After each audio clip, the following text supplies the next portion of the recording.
इस वक्त की बड़ी खबर जो कि इस वक्त रतिया से सामने आ रही है।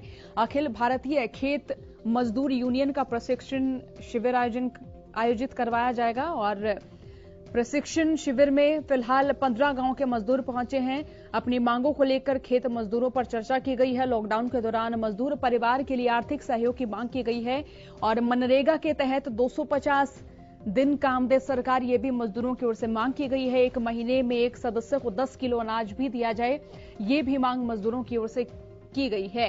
अखिल भारतीय खेत मजदूर यूनियन का प्रशिक्षण शिविर आयोजित किया गया और इस शिविर में 15 गांव के मजदूर पहुंचे हैं। ज्यादा जानकारी के साथ संवाददाता अशोक ग्रोवर हमारे साथ जुड़ चुके हैं।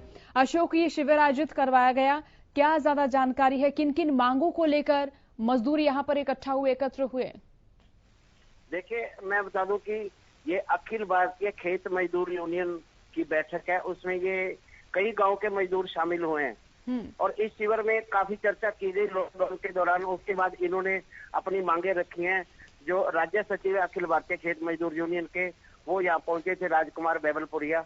उनका कहना है कि सरकार है जो पर मजदूर के खाते में 7500 रुपए महीने के डलवाए, 10 किलो प्रति मेंबर को अनाज दिया जाए। इसके अलावा उन्होंने कहा कि जो मनरेगा में मजदूरों को दिक्कत आ रही है, एक वर्ष में 250 दिन उन्हें काम दिया है।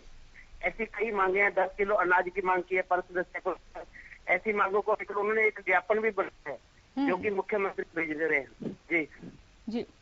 और ये जो शिविर है ये कब आयोजित किया गया और आगामी जो रणनीति है वो क्या कुछ तय की गई है मजदूरों की ओर से? ये जो शिविर है पिछले कुछ दिन पहले भी इन्होंने गांव में किया था। 7-8 गांव के जो मजदूर हैं इकट्ठे होते हैं। आज सुबह भी किया गया और इसके दौरान एक आगे भी इन्होंने रखा है शुक्रवार को जो शिविर है, उसमें भी कई गांव के मजदूर इकट्ठे होंगे। अशोक, जिस तरह से मजदूरों पर भी लगातार आर्थिक संकट गहराया हुआ है, मजदूरों की अगर आर्थिक स्थिति की बात करें तो फिलहाल क्या कुछ नजर आ रही है?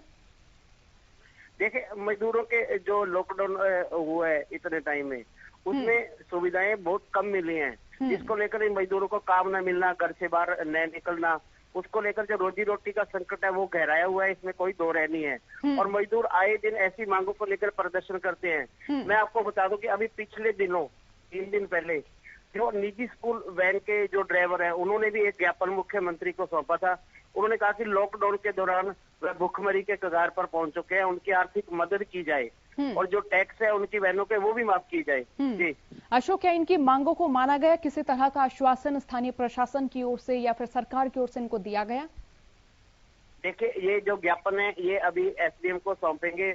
उसको लेकर जो अभी है वो मुख्यमंत्री तक पहुंचा जाएगा। उसके बाद ही इसके ऊपर कोई ना कोई मुख्यमंत्री द्वारा डिसीजन लिया जाएगा। जी, बहुत शुक्रिया अशोक तमाम जानकारी के लिए। तो अखिल भारतीय खेत मजदूर यूनियन का प्रशिक्षण शिविर आयोजित किया गया जिसमें 15 गांव के मजदूर पहुंचे। अपनी मांगों को लेकर खेत मजदूरों ने चर्चा की और लॉकडाउन के दौरान मजदूर परिवारों के लिए आर्थिक सहयोग की मांग की कि लॉकडाउन के चलते किस तरह से लगातार जो मजदूर वर्ग है वो आर्थिक संकट से जूझता हुआ नजर आ रहा है और सरकार से आग्रह किया कि मनरेगा के तहत उन्हें 250 दिन का काम दिया जाए और एक महीने में एक सदस्य को 10 किलो अनाज भी दिया जाए। तो अपनी कई मांगों को लेकर अखिल भारतीय खेत मजदूर यूनियन का प्रशिक्षण शिविर आयोजित किया गया जिसमें 15 गांव के मजदूर पहुंचे और अपनी मांगों को लेकर तमाम मजदूरों ने यहां पर चर्चा की है।